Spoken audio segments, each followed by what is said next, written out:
Assalamualaikum warahmatullahi wabarakatuh. Eh, Dalam video ini saya akan menjelaskan tentang sistem desentralisasi ataupun otonomi daerah yang merupakan salah satu wujud nyata dari sistem demokrasi yang kita anut saat ini di negara kita, yaitu Indonesia. Nah, terkait dengan desentralisasi ataupun otonomi daerah ini merupakan mata kuliah yang ada di jurusan Ilmu Administrasi Negara, Fakultas Ilmu Sosial dan Ilmu Politik di kampus manapun di negara kita, ya. Yang namanya mata kuliah otonomi daerah itu pasti ada karena ini berkaitan dengan sistem yang kita anut hari ini. Nah, dalam konteks ini saya akan menjelaskan kurang lebih 10 sampai 15 menit saja, ya, karena memang yang pertama yang ingin saya jelaskan terkait dalam hal ini lebih kepada hal-hal yang sangat mendasar atau pemahaman awal kita tentang desentralisasi dan otonomi daerah. Kenapa kemudian kita penting membahas tentang definisi terlebih dahulu? Ya, karena memang definisi ataupun pengertian merupakan pemahaman awal, ya, yang akan membentuk pola pikir kita ke depan, yang akan menjadi dasar kita dalam mengelaborasi pikiran kita untuk kemudian masuk kepada fase-fase isu-isu yang lainnya terkait dengan desentralisasi.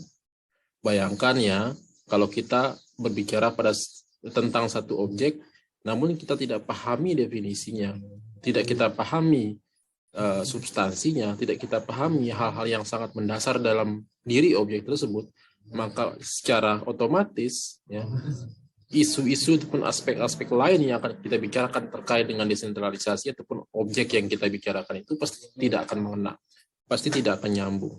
Maka pentingnya dalam objek apapun itu, kalau kita berbicara dalam satu objek tertentu, maka hal yang pertama yang harus kita pahami dulu adalah definisinya, atau pengertiannya, atau filosofinya. Karena aspek itulah yang akan membentuk kita dalam kita mengeksplor atau mendeskripsikan tentang hal-hal yang lainnya. Ya, meskipun kemudian menggunakan narasi sendiri, meskipun kemudian menggunakan logika sendiri, paling tidak sudah ada dasarnya. Itulah pentingnya kenapa kemudian definisi itu harus kita pahami. Nah, terkait dengan hal itu, kita masuk kepada definisinya. Sebenarnya banyak definisinya, ya, atau pengertian dari desentralisasi ini. Tapi saya mengambil dua saja, ya, dua saja dari para ahli, karena memang setiap objek sosial itu pasti memiliki definisi yang banyak, ya. Tapi pada poinnya, pada intinya bahwa substansinya hampir sama. Filosofi dasarnya tuh atau yang paling fundamental itu pasti sama. Cuman memang berbeda narasi, berbeda objek, ya, dan berbeda kondisi lingkungan sosial masing-masing dari para ahli yang mendefinisikannya. Nah, di slide ini sudah tercantum dua ahli yang mendefinisikan tentang desentralisasi. Yang pertama adalah Crook and Manor tahun 98, dia mengatakan bahwa desentralisasi itu lebih kepada transfer of power. Transfer of power itu artinya kita memberikan atau mentransfer kekuasaan dari central government atau pemerintah pusat kepada subnational level government, kepada pemerintah daerah. Poin pentingnya adalah, atau kata kuncinya adalah, kita mentransfer, menyerahkan, ya, kekuasaan yang dulunya ada di pemerintah pusat, kita serahkan kepada pemerintah daerah. Nah, inilah bedanya dengan sistem sentralisasi. Lawan dari desentralisasi itu adalah sentralisasi. Sentralisasi itu kebalikannya dari desentralisasi, yaitu kekuasaan itu penuh ada di pemerintah pusat, sehingga pemerintah menjadi aktor tunggal saat itu. Dan itu yang terjadi pada saat Orde Baru. Nah, sehingga kemudian di era Orde Baru itu banyak orang yang mulai demo, yang aksi dan lain sebagainya, sebab orang-orang di daerah tuh pingin mereka mengatur dirinya sendiri gitu. Sebab yang paling tahu, karena mereka menganggap bahwa yang paling tahu tentang kondisi daerah kita ya kita sendiri gitu. Dan kita ingin kemudian ada semacam power atau kekuasaan untuk menjalankan pemerintahan kita sendiri. Supaya kemudian kreativitas itu muncul, inovasi itu muncul, kebebasan untuk berekspresi itu muncul, dan lain sebagainya. Itulah yang menjadi dasar pembangunan ataupun keadilan di negara kita, atau di negara manapun. Sehingga penting kemudian bahwa kekuasaan itu harus ditransfer kepada daerah. Supaya daerah itu punya power, punya kreativitas, punya keleluasaan dia untuk membangun daerahnya sendiri dengan caranya sendiri. Sebab yang paling tahu tentang karakteristik atau masalah ataupun budaya ataupun apapun itu daerah. Nah, sehingga kemudian inilah yang menjadi substansi penting dari desentralisasi. Transfer of power. Poinnya atau kata kuncinya adalah transfer of power. Mentransfer atau memberikan kekuasaan dari pemerintah pusat kepada pemerintah daerah. Nah, inilah yang kemudian yang terjadi hari ini. Sehingga daerah hari ini melaksanakan pilkada secara langsung. Itu merupakan bagian dari implementasi dari desentralisasi. Nah, sejarahnya adalah ya, ketika tahun 98 itu pecah, ya, terjadi reformasi, kudeta terhadap pemerintahan Orde Baru, yaitu Bapak Soeharto saat itu, oleh para aktivis 98 yang dikenal dengan aktivis-aktivis 98, itu poin pentingnya adalah bagaimana kemudian keadilan itu harus merata antara Jawa dan luar Jawa, atau daerah-daerah lain seluruh Indonesia. Nah, maka kemudian sistem negaranya harus kita rubah dari kekuasaan yang bersifat top down menjadi bottom up. Dari sentralisasi menuju desentralisasi ataupun otonomi daerah. Maka pada saat itu dikeluarkanlah TAP MPR nomor 15 tahun 99 yang menjadi dasar atau fundamental terlahirnya undang-undang otonomi daerah. Sebab hierarki dari peraturan di negara kita itu adalah yang pertama itu adalah Undang-Undang Dasar 45, baru kemudian TAP MPR, kan? Baru kemudian undang-undang, baru kemudian peraturan pemerintah, peraturan presiden, peraturan daerah tingkat 1 dan peraturan daerah tingkat 2. Nah, makanya dilakukan amandemen. Untuk mengubah sistem itu, maka dilakukan amandemen atau mengubah konstitusinya dulu. Mengubah undang-undang yang paling di atas atau peraturan yang paling atas, yaitu Undang-Undang Dasar 1945. Untuk mengubahnya itu namanya amandemen. Dilakukanlah amandemen Undang-Undang Dasar 45 yang kemudian di dalam amandemen itu lahirlah TAP MPR. TAP MPR nomor 15 tahun 99 yang saya sebutkan tadi, yang kemudian turunan dari TAP MPR itu adalah Undang-Undang nomor 22 tahun 99 dan nomor 25 tahun 1999 yang menjadi dasar lahirnya sistem otonomi daerah di negara kita. Pasca itu implementasi teknisnya mulailah kemudian ada pilkada, ada pilgub, ada pilihan wali kota, lalu kemudian uang dari pusat mulai ditransfer ke daerah sebagai kasnya dalam mereka membangun melalui dana perimbangan, dana alokasi umum, alokasi khusus, ataupun dana bagi hasil yang menjadi celengan atau tabungan dari pemerintah daerah yang disebut APBD ditambah PAD-nya untuk kemudian menjadi dasar pembangunan di setiap daerah. Dengan cara ataupun visi misi daerahnya masing-masing. Sebab kalau dulu ketika zaman sentralisasi, pemerintah pusat itu meneropong daerah itu dari pusat. Dia membangun itu dari Jakarta. Bangun Sumbawa dulu, bangun Papua, setelah itu bangun ini, bangun itu. Jadi berurutan, enggak bersamaan. Sebab pemerintah pusat yang mengontrol semuanya. Lalu daerah bereaksi. Lebih baik kita yang ngatur diri kita sendiri, tapi tetap dikontrol oleh pemerintah pusat. Supaya kemudian cepat pembangunannya. Kita diberikan kewenangan, kita diberikan kekuasaan, kita diberikan uang, kita diberikan kebebasan untuk melakukan segala hal, maka sudah pasti kita akan berkompetisi membangun, setiap daerah akan membangun daerahnya masing-masing. Itu prinsip dasarnya. Makanya disebut transfer of power. Dan transfer of power ini terjadi tidak sekedar terjadi begitu saja. Pasti ada revolusi. Ya. Karena untuk mengubah sistem negara itu tidak bisa kemudian dengan ketok palu DPR saja. Tidak bisa hanya untuk melalui dialog-dialog biasa-biasa saja. Pasti ada korban jiwa. Itulah yang disebut dengan reformasi. Kalau dalam bahasa yang lebih ekstrim lagi namanya revolusi.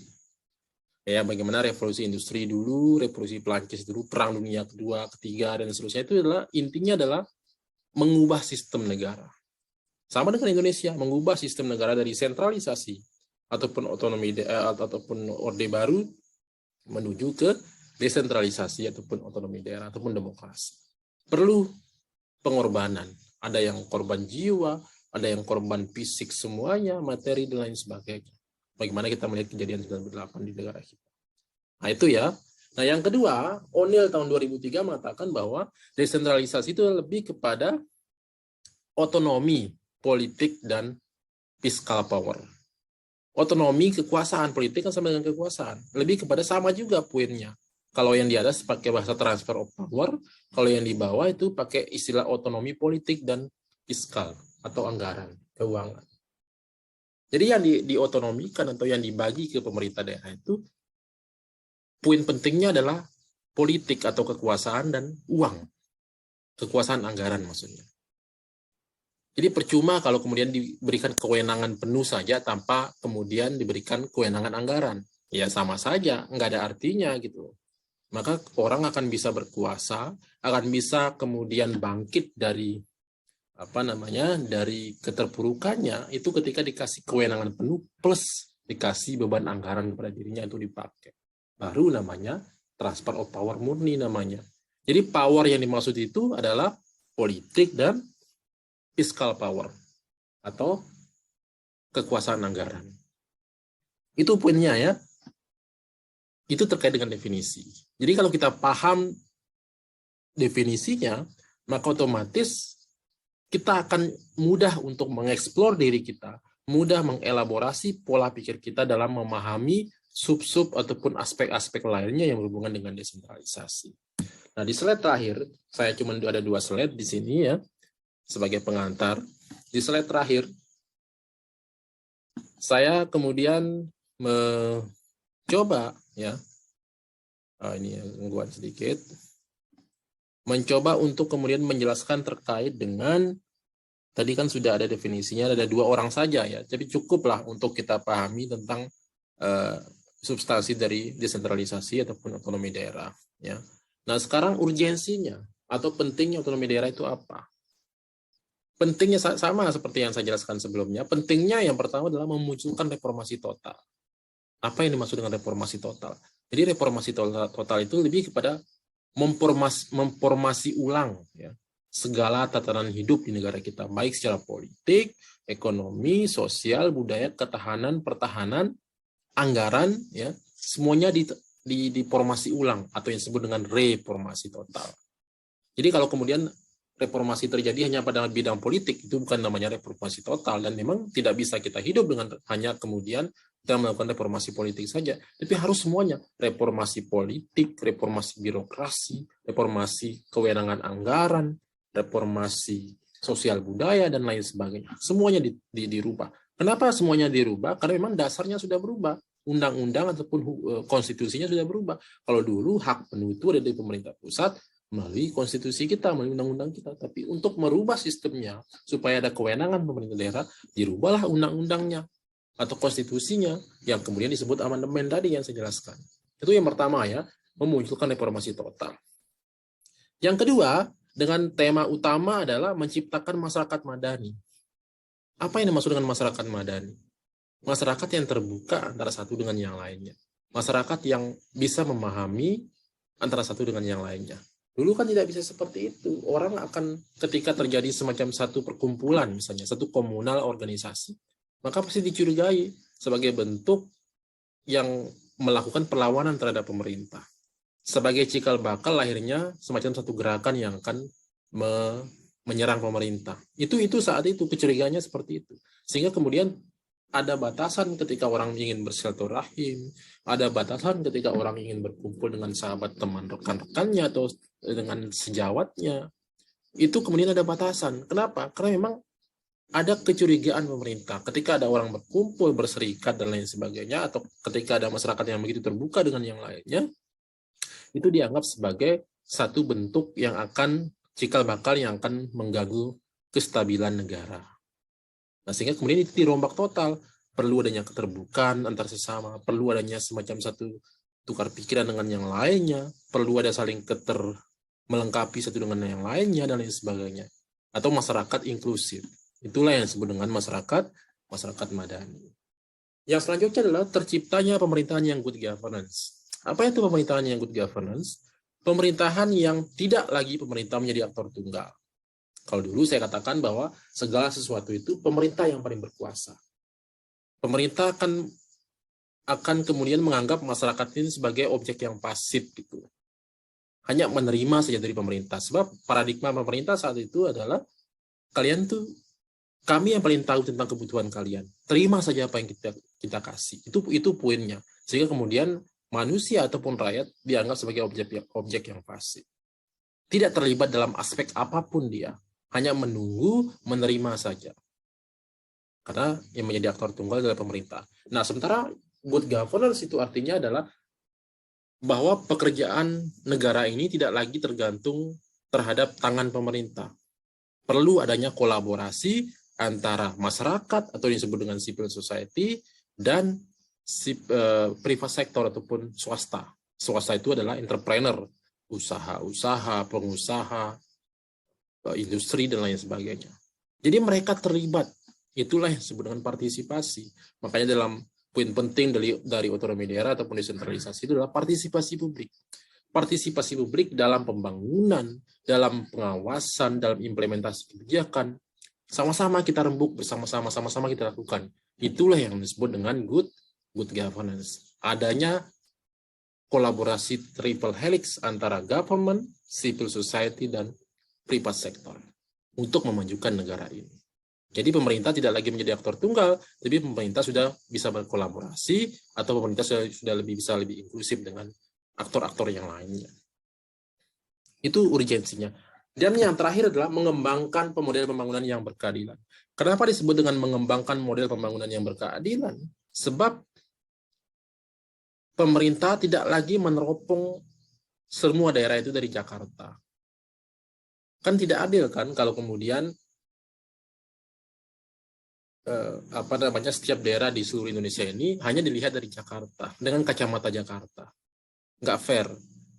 Makanya lepas kekuasaan itu, kasih ke semuanya ke daerah, biarlah mereka mandiri, biarlah mereka membangun daerahnya, sebab mereka yang paling tahu tentang penyakit daerahnya, yang paling tahu tentang kondisi daerahnya, yang paling tahu tentang kebutuhan daerahnya, dan tentunya yang paling tahu tentang bagaimana menyelesaikan masalah-masalah di daerah. Kita hanya mengawasi saja. Inilah yang kemudian yang disebut dengan model pembangunan yang berkeadilan, sebab ada power dalam setiap diri masyarakat, setiap diri daerah untuk mengembangkan dirinya secara kreatif, inovatif dalam membangun daerah. Penting kan? Ya jelas penting. Dari situlah kemudian lahir yang namanya pembangunan yang merata atau yang disebut dengan grow equity. Ada semacam inovasi-inovasi baru yang muncul di daerah. Ada kebebasan masyarakat untuk berusaha. Ada kebebasan masyarakat untuk kemudian mencari pekerjaannya sendiri, menciptakan pekerjaannya sendiri, dan lain sebagainya. Itu poin pentingnya. Mungkin itu yang bisa saya jelaskan sementara ini ya. Nanti akan ada lanjutan. Ini sebagai dasar saja. Sebagai pertemuan awal yang kemudian ketika Anda pahami dasarnya, definisinya cukup dari dua ahli tadi, maka kita akan punya dasar. Sudah punya semacam satu basis ya. Basis pemikiran yang bisa kita explore, yang bisa kita elaborasikan ketika ada isu-isu lainnya yang berhubungan dengan demokrasi, dengan otonomi daerah, ataupun kemudian desentralisasi. Tinggal bagaimana kita membaca buku lagi, membaca isu sosial untuk menguatkan definisi ataupun kemudian pemahaman-pemahaman awal tentang otonomi daerah ataupun desentralisasi. Demikian yang bisa saya sampaikan. Semoga ini video singkat ini bisa bermanfaat. Terima kasih. Assalamualaikum warahmatullahi wabarakatuh.